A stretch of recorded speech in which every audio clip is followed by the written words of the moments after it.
Bonjour, bienvenue à la réunion pédagogique du nouveau parcours Intelligence artificielle du Master d'informatique de l'Université Paris-Saclay. Welcome to the new AI parcours of the Artificial Intelligence Master of University Paris-Saclay.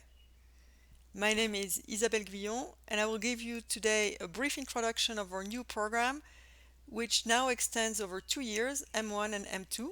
I will speak English because some of the instructors do not speak French and the classes will be taught in English. The slides will be mostly in French. Do not hesitate to ask your questions in French. This master inherits from the M2 AIC master. Most of you were formerly instructors of the M2 AIC master, and some of you were students. The M2 AIC master was led for many years by Alexandre Allozen, and last year Aurélien Decelle and I took it over. We will be a larger team next year, including Kim Geres, who will be primary manager of this program, with some help with me, Marc Everard, who will manage the internship program, and Alexandre Verrecchia and Aurélie Loral, who will take care of the administrative issues. So who are we? We are instructors, from the most part from Université Paris-Saclay, but some are external. Through various partnerships, we have both instructors and students from a variety of institutes, including Centrale Supélec, Télécom ParisTech, École Polytechnique, Agro ParisTech, ENSTA, and NCA. This slide shows our contact emails should you need to reach us. Kim and Mark are from l'IMSI, the Laboratoire d'informatique pour la mécanique et les sciences de l'ingénieur. I'm from LRI, the Laboratoire de recherche en informatique.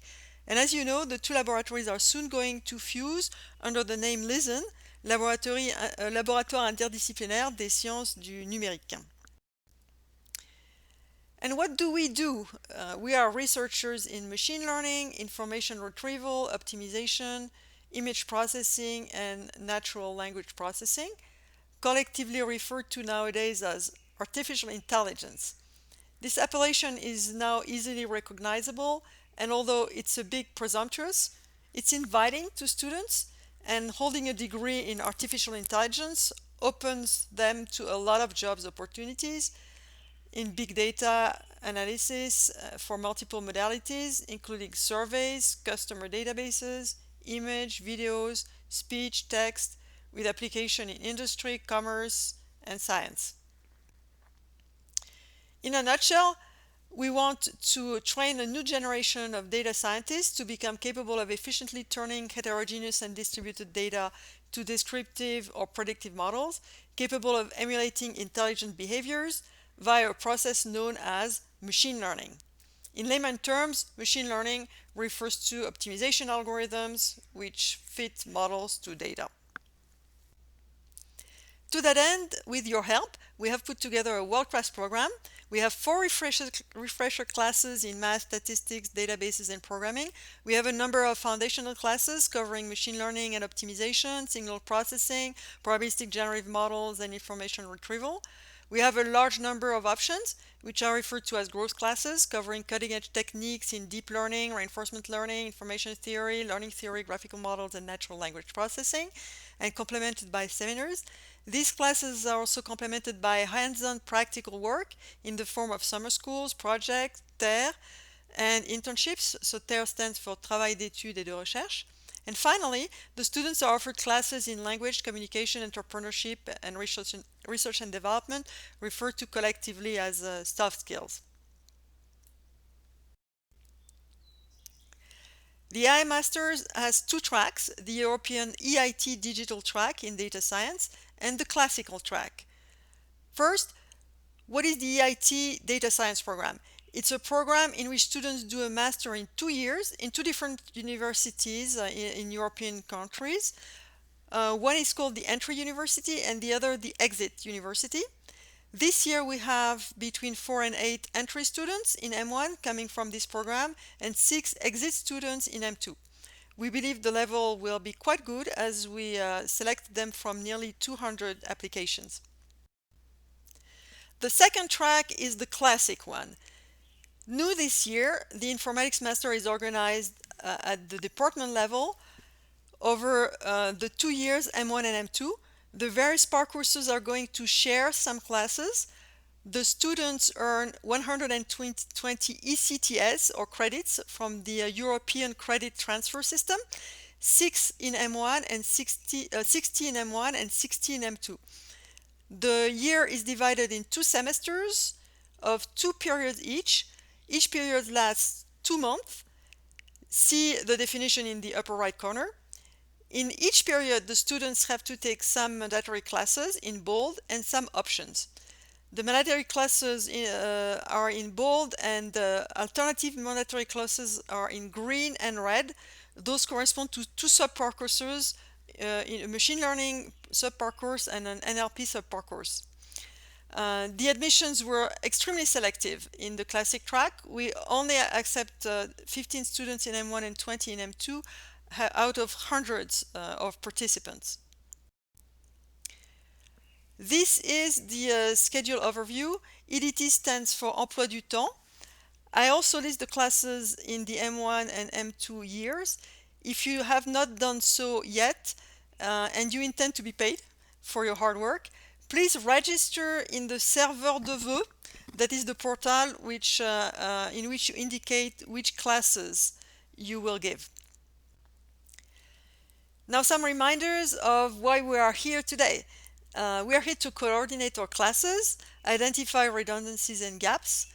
We also want to check whether other classes should be reused as prerequisites. This is particularly important as students from other PARC courses may want to take your classes, and we need to make sure that they're well prepared. We want to exchange about our methods to encourage students to work hard. This may include enforcing deadlines, encouraging group work, varying the way knowledge is assimilated, making good use of communication tools. We also want to exchange on how to encourage personal work and motivate students to put in extra work. This may include making use of in-class projects, reward for personal work, and personal possibilities to improve your grades if you submit homework with correction. And finally, we want to exchange on how to make classes more participative and encourage students to make remarks or ask questions. This meeting is also a forum to kickstart collaborations, to harmonize classes. You are encouraged to meet each other, at least virtually. François Land has put together a pad that you can use as a collaborative tool to exchange about your course plans. Please invite young people to join forces as teaching assistants or as mentors to give role models to your students, and familiarize students with research and development by making an effort to exposing students to scientific personalities, both from research and industry. Also encourage them to attend conferences and summer schools and to read scientific papers. And last but not least, give to the student good scientific ethical values regarding reproducible science, open source and open data, fairness, and AI for good. With the COVID crisis, we will have to adapt our methods. As per university guidelines, we have to adopt a prudential attitude and be ready in case the campus must close. Prudential means a mix of presential and distancial. Notice that some students, especially international students, might not be able to attend classes physically, at least at the beginning of the year, if they cannot obtain their visas. Notice that each class is now 3.5 hours long. This is a lot, so think of varying the activities. Here are two possibilities for courses to accommodate the prudential directives. You may have a regular presential class with half the room capacity and make sure students take turns to physically attend while others follow classes by video conference. Or you can have all students attend by video conference. In this case, please let Alexandre know that your classroom can be freed. For labs and practical work, instructors who have had experience of teaching remotely last semester actually enjoyed using teleconferences and recommend using them. Talk around you with instructors who have had such experiences. They particularly seem to be liking to have multiple virtual rooms that students can use to work with one another. Instructors can visit one after the other. The video conference environment that we are using today offers such capabilities. Time permitting, I will give you a quick tour. Think of also organizing office hours so students who have difficulties can come and meet you and or organize physical meetings with students in small groups, and encourage students to meet each other in small groups outside class. Avoiding to overload students is also critical. So we will do like last year.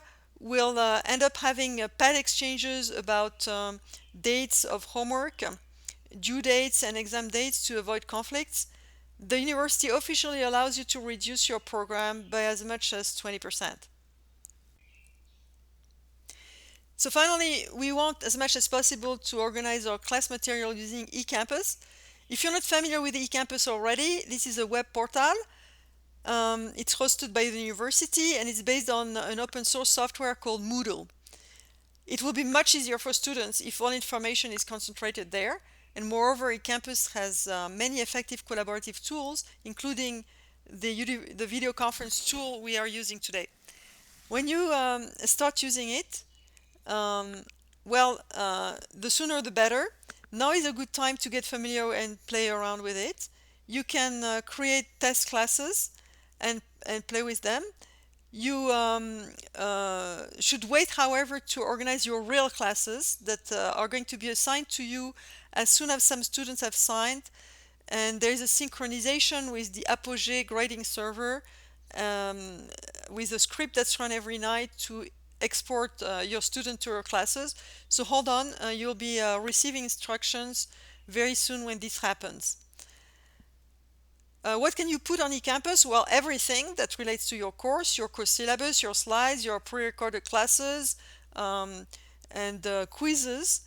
And there are also tools to create quizzes, post your grades, communicate with students, make video conferences and record them. So try logging in into with your Paricycler credentials. And if you have difficulties, please let me know as soon as possible. Et voici le menu d'aujourd'hui. Je suis maintenant disponible pour quelques questions. Merci de votre attention.